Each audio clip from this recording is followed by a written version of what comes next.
सत श्री अकाल ते जी आयां नूं जी सारिआं नूं तुहाडा सब दा बहुत बहुत स्वागत है तुहाडे अपने कुकिंग चैनल खाना मनपसंद पंजाबी विच। ते अज मैं तुहाडे नाल शेयर करन जा रही हाँ बेसन दी पिन्नी बनाउण दी रेसिपी, वो भी खोए वाली। ते इत्थे जिहड़े इंग्रीडिएंट्स लिते ने वो वेख लवांगे। ते इत्थे सब तो पहला मैं 2 कप जिन्ना बेसन लिता है, जो कि 1 पावा बेसन है। ते 1 कप तो थोड़ा जिहा कम खोया है, जो कि लगभग 150 ग्राम जिन्ना खोया है। जे खोया ना होवे तां तुसी मिल्क पाउडर दा ताज़ा खोया भी बना सकदे हो, ते उहदे नाल भी बड़ा वधिया स्वाद आंदा है। जे तुसी अवॉइड करना चाहो तां तुसी टोटली अवॉइड भी कर सकदे हो, इनू स्किप भी कर सकदे हो। ते इत्थे मैं जो ड्राई फ्रूट्स लिते ने वो वेख लांगे। 3 वड्डे चम्मच जिन्ने काजू चॉप करके लिते ने, ते 2 वड्डे चम्मच जिन्ने बदाम ने। बदाम मैं 2 तरीके नाल चॉप कीते ने, ताकि वो उत्ते लाण वास्ते अद्धे अद्धे कट कीते ने, ते बाकी जिहड़े ने वो बारीक चॉप कीते ने। ते 2 वड्डे चम्मच जिन्नियां किशमिश लित्तियां ने। किशमिश भी तुसी अवॉइड कर सकदे हो, ते जिहड़े भी ड्राई फ्रूट्स तुसी पाना चाहो वो पा सकदे हो। 4 वड्डे चम्मच जिन्ना दुध। बेसन की पिन्नी जिहड़ी है वो दानेदार जिहड़ी हुंदी है वो बहुत चंगी लगती है, तो इस वास्ते असी दुध लिता है इनू दानेदार बनाउण वास्ते। दानेदार बनाउण लई हलवाई भी दुध का इस्तेमाल करते हैं, तो पानी का छिट्टा भी लाते हैं कई लोग। तो इत्थे घ्यो है आधा कप, ते 2 वड्डे चम्मच ए मैं पिघला के यूज़ किया है। तो तुसी वेख सकते हो घ्यो की क्वांटिटी बेसन पर डिपेंड करती है, कम या ज़्यादा हो सकती है, बट आधा कप तो थोड़ा जिहा ज़्यादा घ्यो यूज़ होंदा है। तो इत्थे मैं आधा कप घ्यो पहले यूज़ कर रही हाँ, तो थोड़ा जिहा बचा के रख लाँगी बाद यूज़ करन लई। तो ये हुण असी इनू गर्म करन तो बाद ये ऐड करांगे बेसन। बेसन जिहड़ा है वो दरदरा वाला यूज़ किया है, बहुत बरीक वाला नहीं लिता मैं इत्थे, ताकि ईजली दानेदार बनाया जा सके। तो तुसी वेख सकते हो इनू बिल्कुल मीडियम फ्लेम ते असी भुनांगे, बहुत ज़्यादा हाई फ्लेम ते नहीं भुनना। तो जद इहदा कलर चेंज होने लगेगा तां असी इनू होर 5 मिनट वास्ते भुनांगे। तो घ्यो तुसी वेख सकते हो मैं एक बारी विच नहीं ऐड किया सी, 2 चम्मच हुण ऐड किया है। जिहड़ा बेसन सी वो सुक्खा सुक्खा लग रहा सी, इस वास्ते 2 चम्मच घ्यो होर पाया मैं इहदे विच। ते हुण जद असी भुनांगे तो ये घ्यो छड्डन लगेगा, तो अपने आप ही लिक्विड जिहा दिसन लग जाता है। तो तुसी इत्थे वेख सकते हो किस तरीके नाल असी भुन रहे हाँ। तो टैक्सचर जिहड़ा है वो मैटर करता है पिन्नी विच। तो हुण असी इनू मीडियम फ्लेम ते भुनांगे कंटीन्यूअसली चलाते हुए, ताकि बेसन जिहड़ा है थल्लों लगे नहीं। तो हुण जिहड़ा बचिया होया घ्यो सी वो भी ऐड कर दिता है मैं। तो पूरा आधा कप ते 2 वड्डे चम्मच जिन्ना घ्यो जिहड़ा है वो एडजस्ट हो जाता है पिन्नी विच। ते भुनन तो बाद तुहानूं इहदा टैक्सचर जिहड़ा है वो चेंज लगन लगेगा। तुसीं वेख सकदे हो भुनदे भुनदे इहदे विच जिहड़ा घ्यो की क्वांटिटी है वो ज़्यादा लगती पई है, क्योंकि जद असीं घ्यो पा के इनू भुनते हैं तो बेसन जिहड़ा है वो घ्यो छड्डन लग जाता है, तो टैक्सचर जिहड़ा है वो चेंज हो जाता है। तो कलर भी माड़ा जिहा गोल्डन हो गया है। तो इनू बिल्कुल गोल्डन कलर आने तक भुनना है, 2-4 मिनट तक होर भुनना है। इनू टोटल टाइम जिहड़ा है वो 15 मिनट लगता है मीडियम फ्लेम ते भुनन विच। ते ध्यान रखना कि लगातार चलाते रहना है। इत्थे मैं भी लगातार चलाते हुए ही भुनिया है। तो बेसन हुण फुलिया फुलिया लग रहा है, तुसी ध्यान नाल वेखोगे तो तुहानूं कलर भी चेंज लगेगा, तो बेसन का टैक्सचर भी चेंज लगेगा। असी बहुत ज़्यादा घ्यो ऐड नहीं किया इहदे विच, ते तुसी ज़्यादा घ्यो पाना चाहो तो तुसी ऐड कर सकते हो, बट इन्ना घ्यो सफिशिएंट रहिंदा है। तो देसी घ्यो दीयां पिन्नियां जिहड़ियां ने वो बहुत स्वाद लगदियां ने। तुसी आटे की पिन्नी भी इस तरीके नाल एक बारी ट्राई कर सकते हो खोए वाली बना के, बट मैं इत्थे बेसन दियां बनाईयां ने, क्योंकि आटे दियां तो आम तौर पर असी घर विच बनाते ही ने। तो किसी त्यौहार ते किसी फैसटीवल ते बड़ियां चंगियां लगदियां ने पिन्नियां जिहड़ियां ने। तो हुण तुसी वेख सकते हो 15 मिनट भुनन तो बाद बेसन का कलर जिहड़ा है टोटली चेंज हो चुकिया है, गोल्डन कलर आ चुकिया है।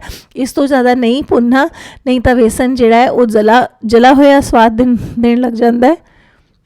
तो इत्थे बेसन जिहड़ा रेडी हो चुका है। तो हुण आपां एक चम्मच करके मिल्क ऐड करांगे। तो मिल्क ऐड करन वेले गैस का फ्लेम जिहड़ा है वो तेज़ रखना है, ताकि जिहड़ा मिल्क है छेती छेती उड़ जाए। तो इत्थे तुसीं वेख सकते हो किवें झाग नज़र आ रहे हैं।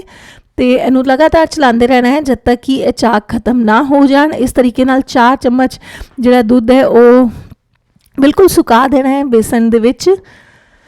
तो इत्थे टैक्सचर जिहड़ा है वो चेंज होने लग्या है। तो ये भी खोए का स्वाद आता है। ਤੇ ਹੁਣ ਆਪਾਂ ਬਚਿਆ ਹੋਇਆ ਦੁੱਧ ਵੀ ਐਡ ਕਰ ਦਿੱਤਾ ਸੀ ਤੇ ਸਾਰਾ ਜਿਹੜਾ ਦੁੱਧ ਹੈ ਉਹ ਐਡਜਸਟ ਕਰਕੇ ਇਹਨੂੰ ਬਿਲਕੁਲ ਦਾਣੇਦਾਰ ਬਣਾ ਲੈਣਾ ਹੈ।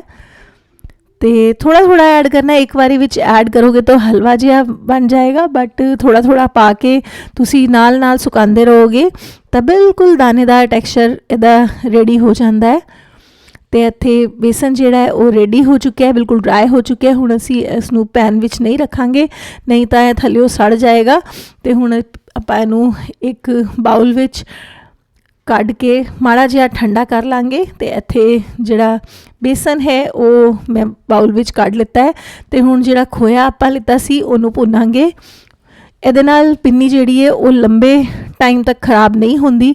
ਜੇ ਤੁਸੀਂ ਬਿਨਾਂ ਭੁਨੇ ਹੋਏ ਖੋਏ ਨੂੰ ਐਡ ਕਰ ਦੋਗੇ ਇਸੇ ਤਰੀਕੇ ਨਾਲ ਤਾਂ ਪਿੰਨੀ ਜਿਹੜੀ ਹੈ ਉਹ ਖਰਾਬ ਹੋਣ ਦਾ ਡਰ ਰਹਿੰਦਾ ਹੈ। ਤੇ ਇਸ ਤਰੀਕੇ ਨਾਲ ਤੁਸੀਂ ਇਹਨੂੰ ਚੰਗੀ ਤਰ੍ਹਾਂ ਭੁੰਨਣਾ ਹੈ ਜਦ ਤੱਕ ਖੋਏ ਦਾ ਕਲਰ ਵੀ ਚੇਂਜ ਨਹੀਂ ਹੋ ਜਾਂਦਾ।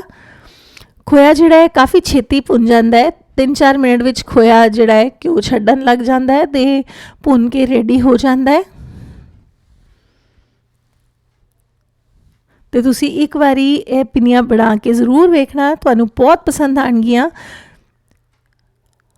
ਤੇ ਇੱਥੇ ਜਿਹੜਾ ਖੋਇਆ ਹੈ ਉਹ ਵੀ ਕਲਰ ਚੇਂਜ ਕਰਨ ਲੱਗ ਗਿਆ ਹੈ ਤੇ ਭੁੰਨ ਚੁੱਕਿਆ ਹੈ। ਤੁਸੀਂ ਵੇਖ ਸਕਦੇ ਹੋ ਪੈਨ ਵਿੱਚ ਥੱਲੇ ਤੁਹਾਨੂੰ ਘਿਓ ਨਜ਼ਰ ਆ ਰਿਹਾ ਹੋਣਾ ਹੈ, ਕਿਉਂਕਿ ਖੋਇਆ ਜਦ ਭੁੰਨ ਜਾਂਦਾ ਹੈ ਤੇ ਘਿਓ ਛੱਡ ਦਿੰਦਾ ਹੈ। ਤੇ ਇੱਥੇ ਖੋਇਆ ਡਰਾਈ ਹੋ ਚੁੱਕਿਆ ਹੈ, ਬਹੁਤ ਜ਼ਿਆਦਾ ਗਿੱਲਾ ਨਹੀਂ ਰਿਹਾ ਤੇ ਭੁੰਨ ਕੇ ਰੈਡੀ ਹੈ। ਇਹ ਪਿੰਨੀਆਂ ਵੀ ਤੁਸੀਂ 15 ਦਿਨ ਤੱਕ ਈਜ਼ੀਲੀ ਸਟੋਰ ਕਰ ਸਕਦੇ ਹੋ। ਇਸ ਤੋਂ ਜ਼ਿਆਦਾ ਚਲਾਉਣ ਵਾਸਤੇ ਤੁਹਾਨੂੰ ਖੋਇਆ ਜਿਹੜਾ ਅਵੋਇਡ ਕਰਨਾ ਪਏਗਾ। ਤੇ ਹੁਣ ਅਸੀਂ ਬੇਸਨ ਵਿੱਚ ਇਹ ਖੋਇਆ ਐਡ ਕਰ ਦਾਂਗੇ। ਖੋਇਆ ਪਾਉਣ ਨਾਲ ਇਹਦਾ ਸਵਾਦ ਜਿਹੜਾ ਹੈ ਉਹ ਬਹੁਤ ਜ਼ਿਆਦਾ ਵੱਧ ਜਾਂਦਾ ਹੈ ਤੇ ਪਿੰਨੀਆਂ ਜਿਹੜੀਆਂ ਨੇ ਬਹੁਤ ਹੀ ਚੰਗੀਆਂ ਲੱਗਦੀਆਂ ਨੇ। ਤੇ ਇੱਥੇ ਇਹ ਵੀ ਮਾੜਾ ਜਿਹਾ ਠੰਡਾ ਹੋ ਗਿਆ ਹੈ ਤੇ ਖੋਇਆ ਵੀ ਥੋੜ੍ਹਾ ਠੰਡਾ ਕਰਕੇ ਐਡ ਕਰਨਾ ਹੈ। ਤੇ ਇਸ ਨੂੰ ਚੰਗੀ ਤਰੀਕੇ ਨਾਲ ਅਸੀਂ ਮਿਕਸ ਕਰ ਲਾਂਗੇ।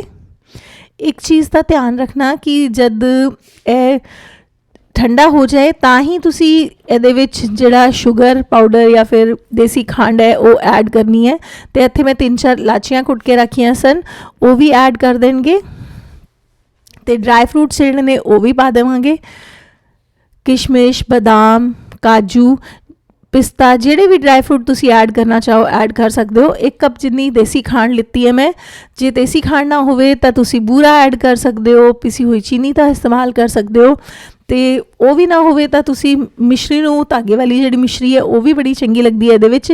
ਤੇ ਹੁਣ ਅਸੀਂ ਹੱਥ ਨਾਲ ਚੰਗੀ ਤਰੀਕੇ ਨਾਲ ਇਹਨੂੰ ਮਿਕਸ ਕਰਾਂਗੇ। ਜਿਹੜਾ ਮਿਕਸਚਰ ਹੈ ਉਹ ਮਾੜਾ ਜਿਹਾ ਕੋਸਾ ਹੈ ਜਿਹਦੇ ਨਾਲ ਇਹ ਈਜ਼ੀਲੀ ਮਿਕਸ ਹੋ ਜਾਏਗਾ ਸਭ ਕੁਝ। ਜੇ ਤੁਸੀਂ ਬਹੁਤ ਜ਼ਿਆਦਾ ਗਰਮ ਵਿੱਚ ਪਾਓਗੇ ਤਾਂ ਇਹਦੀ ਚਾਸ਼ਨੀ ਬਣਨ ਲੱਗ ਜਾਏਗੀ ਤੇ ਪਿੰਨੀਆਂ ਜਿਹੜੀਆਂ ਨੇ ਉਹ ਚੰਗੀਆਂ ਨਹੀਂ ਬਣਨੀਆਂ। ਤੇ ਇਸ ਤਰੀਕੇ ਨਾਲ ਤੁਸੀਂ ਮਾੜਾ ਮਾੜਾ ਹੱਥ ਨਾਲ ਮਿਕਸ ਕਰੋਗੇ ਤਾਂ ਜਦ ਤੁਸੀਂ ਹੱਥ ਨਾਲ ਰਬ ਕਰੋਗੇ ਤਾਂ ਇਹ ਹੱਥ ਦੀ ਗਰਮੀ ਨਾਲ ਵੀ ਇਕਜਾਨ ਹੋ ਜਾਂਦਾ ਹੈ। ਤੇ ਤੁਸੀਂ ਵੇਖ ਸਕਦੇ ਹੋ ਮਿਕਸਚਰ ਰੈਡੀ ਹੈ ਸਾਡਾ।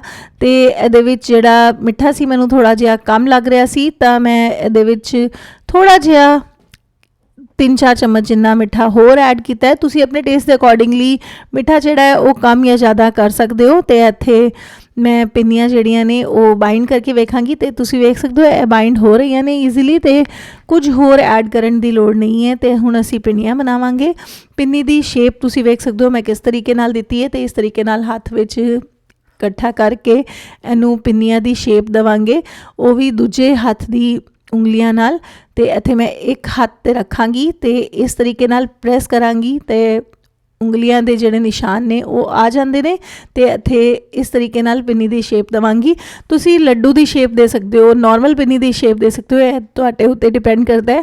ਬਟ ਇਸ ਤਰੀਕੇ ਨਾਲ ਥੋੜ੍ਹੀ ਅਟਰੈਕਟਿਵ ਦਿਖਦੀ ਹੈ ਤੇ ਇਸ ਤਰੀਕੇ ਨਾਲ ਮੈਂ ਬਣਾਈਆਂ ਨੇ। ਤੇ ਇੱਕ ਹੋਰ ਪਿੰਨੀ ਵੀ ਤੁਹਾਨੂੰ ਬਣਾ ਕੇ ਵਿਖਾ ਦਿੰਦੀ ਹਾਂ ਕਿ ਇਸ ਤਰੀਕੇ ਨਾਲ ਇਕੱਠਾ ਕਰਾਂਗੇ ਇਹਨੂੰ।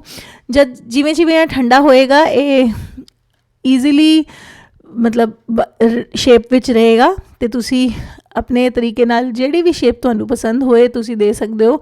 ਤੇ ਇੱਥੇ ਬਦਾਮ ਦਾ ਪੀਸ ਰੱਖ ਕੇ ਤੇ ਇਹ ਪਿੰਨੀ ਵਾਲਾ ਮਿਕਸਚਰ ਰੱਖ ਕੇ ਇਹਨੂੰ ਜਦ ਪ੍ਰੈਸ ਕਰਾਂਗੇ ਤਾਂ ਬਦਾਮ ਵੀ ਚਿਪਕ ਜਾਏਗਾ ਤੇ ਪਿੰਨੀ ਰੈਡੀ ਹੋ ਜਾਏਗੀ। ਤੇ ਇਸ ਤਰੀਕੇ ਨਾਲ ਮੈਂ ਸਾਰੀਆਂ ਦੀ ਸਾਰੀਆਂ ਪਿੰਨੀਆਂ ਰੈਡੀ ਕਰ ਲਾਂਗੀ। ਤੇ ਪਿੰਨੀਆਂ ਬਹੁਤ ਸੋਹਣੀਆਂ ਦਿਸਦੀਆਂ ਨੇ ਤੇ ਚਾਹ ਨਾਲ, ਕੌਫੀ ਨਾਲ ਜਾਂ ਫਿਰ ਇਸੇ ਤਰੀਕੇ ਨਾਲ ਤੁਸੀਂ ਸਰਵ ਕਰ ਸਕਦੇ ਹੋ। ਦੁੱਧ ਦੇ ਗਲਾਸ ਨਾਲ ਵੀ ਇਹ ਪਿੰਨੀ ਬਹੁਤ ਫਾਇਦਾ ਦਿੰਦੀ ਹੈ, ਕਿਉਂਕਿ ਬੇਸਨ ਦੀ ਪਿੰਨੀ ਹੈ। ਅਤੇ ਇੱਥੇ ਮੈਂ ਸਾਰੀ ਪਿੰਨੀਆਂ ਰੈਡੀ ਕਰ ਲਿੱਤੀਆਂ ਨੇ ਅਤੇ ਇਹਦੇ ਉੱਤੇ ਥੋੜ੍ਹਾ ਜਿਹਾ ਪਿਸਤਾ ਵੀ ਲਾ ਦਿੱਤਾ ਹੈ। ਅਤੇ ਹੁਣ ਤੁਸੀਂ ਪੂਰੀਆਂ ਠੰਡੀਆਂ ਹੋ ਚੁੱਕੀਆਂ ਨੇ, ਅਤੇ ਤੁਹਾਨੂੰ ਟੈਕਸਚਰ ਵਿਖਾਉਂਦੀ ਹਾਂ। ਮੈਂ ਤੁਹਾਨੂੰ ਤੋੜ ਕੇ ਵਿਖਾਉਂਦੀ ਹਾਂ ਕਿ ਪਿੰਨੀ ਕਿੰਨੀ ਸੌਫਟ ਅਤੇ ਕਿੰਨੀ ਵਧੀਆ ਬਣੀ ਹੈ। ਅਤੇ ਤੁਸੀਂ ਵੀ ਇਹ ਬੇਸਨ ਵਾਲੀ, ਖੋਏ ਵਾਲੀ ਪਿੰਨੀਆਂ ਜ਼ਰੂਰ ਟਰਾਈ ਕਰਨਾ। ਜੇ ਤੁਹਾਨੂੰ ਪਸੰਦ ਆਏ ਤਾਂ ਮੈਨੂੰ ਕਮੈਂਟ ਕਰਕੇ ਜ਼ਰੂਰ ਦੱਸਣਾ ਕਿ ਤੁਹਾਨੂੰ ਮੇਰੀ ਰੈਸਿਪੀਜ਼ ਕਿਹੋ ਜਿਹੀ ਲੱਗ ਰਹੀਆਂ ਨੇ। ਅਤੇ ਮੈਨੂੰ ਸਪੋਰਟ ਕਰੋ, ਚੈਨਲ ਨੂੰ ਸਪੋਰਟ ਕਰੋ ਅਤੇ ਹੌਸਲਾ ਵਧਾਓ ਮੇਰਾ, ਤਾਂ ਕਿ ਮੈਂ ਹੋਰ ਇਸ ਤਰੀਕੇ ਨਾਲ ਨਵੀਆਂ ਰੈਸਪੀਆਂ ਤੁਹਾਡੇ ਨਾਲ ਸ਼ੇਅਰ ਕਰਾਂ। ਅਤੇ ਤੁਹਾਡਾ ਬਹੁਤ ਬਹੁਤ ਸ਼ੁਕਰੀਆ ਮੇਰੇ ਚੈਨਲ ਨੂੰ ਸਪੋਰਟ ਕਰਨ ਲਈ, ਵੀਡੀਓਜ਼ ਨੂੰ ਵੇਖਣ ਲਈ। ਅਤੇ ਮੈਂ ਹੋਰ ਵੀ ਇਸ ਤਰੀਕੇ ਨਾਲ ਨਵੀਆਂ ਰੈਸਿਪੀਆਂ ਲੈ ਕੇ ਆਉਂਦੀ ਰਹਾਂਗੀ। ਅਤੇ ਤੁਸੀਂ ਵੀ ਜ਼ਰੂਰ ਕਮੈਂਟ ਕਰਕੇ ਮੈਨੂੰ ਦੱਸਣਾ ਕਿ ਕਿਸ ਤਰੀਕੇ ਦੀਆਂ ਰੈਸਪੀਆਂ ਤੁਸੀਂ ਵੇਖਣਾ ਚਾਹੁੰਦੇ ਹੋ। ਅਤੇ ਤੁਹਾਡਾ ਬਹੁਤ ਬਹੁਤ ਸ਼ੁਕਰੀਆ, ਧੰਨਵਾਦ ਅਤੇ ਸਤਿ ਸ਼੍ਰੀ ਅਕਾਲ।